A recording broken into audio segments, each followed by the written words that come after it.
সার্থকের অপমান দুর্ব্যবহার সহ্য করতে না পেরে এক পর্যায়ে অতিষ্ঠ হয়ে এবার বাড়ি ছেড়ে দিল স্রোত। হ্যাঁ বন্ধুরা, ভিডিওতে লাইক দিয়ে দেখতে থাকুন। যে মুহূর্তে কিনা সার্থক স্রোতকে বাড়ি ফেরা মাত্র বলতে থাকে যে কাজ হয়ে গিয়েছে, নিজের মেজদি ভাইকে হসপিটাল থেকে পালাতে সহযোগিতা করে সেই অপরাধীকে চিরকালের জন্য পুলিশের নাগালের বাইরে করে এবার নিশ্চয়ই তুমি শান্তি পেয়েছো, তাই না স্রোতে? সেই ঠিক সেই মুহূর্তে স্রোত বলতে থাকে, যদি আমি সেটা করেও থাকি তাহলে তোমাদের পুলিশ তখন কী করছিল বলো তো? পুলিশ কেন এতটা তৎপর থাকতে পারে? পুলিশের নিশ্চয়ই অ্যালার্ট থাকার কথা ছিল যে এরকম একটা দাগি আসামি যে কোনো সময় সুযোগ পেলে তারা পালাতে পারে। তার জন্য ওদেরকে তো নিজের ডিউটির প্রতি একটু হলেও তো তাদের সজাগ থাকা উচিত ছিল, তাই না? তাহলে তাদের ডিউটিতে যদি কোনো গাফিলতি থাকে তার দায় নিশ্চয়ই আমার উপরে বর্তায় না। সার্থক সেনগুপ্ত ঠিক সেই মুহূর্তে সার্থক বলে থাকে যে স্রোত, তুমি কিন্তু বড্ড বেশি বাড়াবাড়ি করে ফেলছো এবং তুমি মুখ সামলে কথা বলো। তুমি ভুলে যাও না যে তুমি কার সঙ্গে কথা বলছো। অন্যদিকে স্রোত বলতে থাকে, যদি আমি ভুলে যেও থাকে তাহলে তুমি কী করবে বলো তো?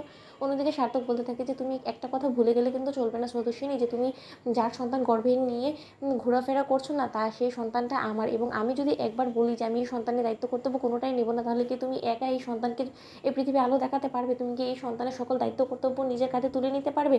তাহলে তুমি আমার বিরুদ্ধে গিয়ে তুমি কী লাভ পাচ্ছ? আমি তো সেটাই বুঝতে পারছি না। নাকি এমন কোনো তোমাকে আশ্বাস দিয়েছে তোমার ওই মেজো জামাইবাবু যে সে তোমার সন্তানের দায়ভার নেবে? এরকম কোনো কিছু আশ্বাস পেয়েছো নিশ্চয়ই, নয়তো বা কিসের আশায় তুমি তার পেছনে এতটা উঠে পড়ে লেগেছো? তো সেটাই বুঝতে পারছি না। ওদিকে স্রোত বলতে থাকে যে সার্থক সেনগুপ্ত, মুখ সামলে কথা বলো।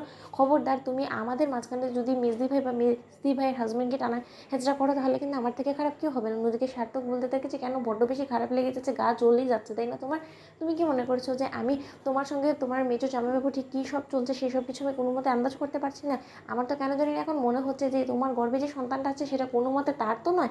তুমি আমার মাথায় মেরে দিয়ে রীতির মতো তুমি নিজের দোষ ঢাকার চেষ্টা করছো। অন্যদিকে স্রোত বলতে থাকে যে অনেক সহ্য করেছি সার্থক, আর না, আমি আর তোমার মতন একটা বদমাইশ নোংরা প্রজাতির এবং কুৎসিত মন মানসিকতার মানুষের সঙ্গে আর এক ছাদের তলায় বসবাস করতে পারবো না। ঠিক সেই মুহূর্তে সার্থকের বাপি এবং সার্থকের পিসিমণি সেখানে চলে আসে এবং এসে বলতে থাকে যে কী হয়েছে রে বাবু, মাঝরাতে আবার তোরা কিসের নতুন করে অশান্তি শুরু করে দিয়েছিস বলতো? ঠিক সেই মুহূর্তে স্রোত বলতে থাকে যে পিসিমণি, কোনো রকম কোনো অশান্তি না, যতটুকু অশান্তি হয়েছে সেই সকল অশান্তির সমাপ্তি আজই ঘটবে এবং এই মুহূর্তে ঘটবে। কারণ তোমাদের ছেলের নাকি সন্দেহ হচ্ছে যে আমার সন্তানটা যে কিনা আমার গর্ভে আছে সেই সন্তানটা হয়তো খুব সম্ভবত তার নয়, বরঞ্চ তার এটাই বলে মনে হচ্ছে যে আমার গর্ভে যে সন্তানটা একটু একটু করে বেড়ে উঠছে সেটা আমার মেজো জামাইবাবু। তাহলে তার এই সন্দেহটা দূর করার জন্য রীতিমতো আমি তো কোনোভাবেই সেই জিনিসটা, আমার সন্তান তো এখনও পর্যন্ত পৃথিবীতে আসেনি, তাই তার ডিএনএ টেস্ট তো আমি করতে পারবো না, কিন্তু আমি এর জন্য কোনো মতে তাকে প্রমাণ দিতেও আমি বাধ্য নয়। কিন্তু আমি একটা জিনিস অন্তত করতে পারি, সেটা হলো গিয়ে আমার সন্তানের মান সম্মান রক্ষার খাতিরে এবং নিজের মান সম্মান রক্ষার খাতিরে আমি বাড়ি ছেড়ে চলে যেতে পারি। এবং সার্থক সেনগুপ্ত, তুমি আমাকে এক্ষুনি বললে না যে তুমি একা মানুষ করতে পারবে কিনা নিজের সন্তানকে? আমি তোমাকে চ্যালেঞ্জ করছি, আমি সন্তানকে মানুষও করবো এবং এই পৃথিবীর আলো দেখাবো, কিন্তু একা। তো লাইক আমি শেয়ার সাবস্ক্রাইব করতে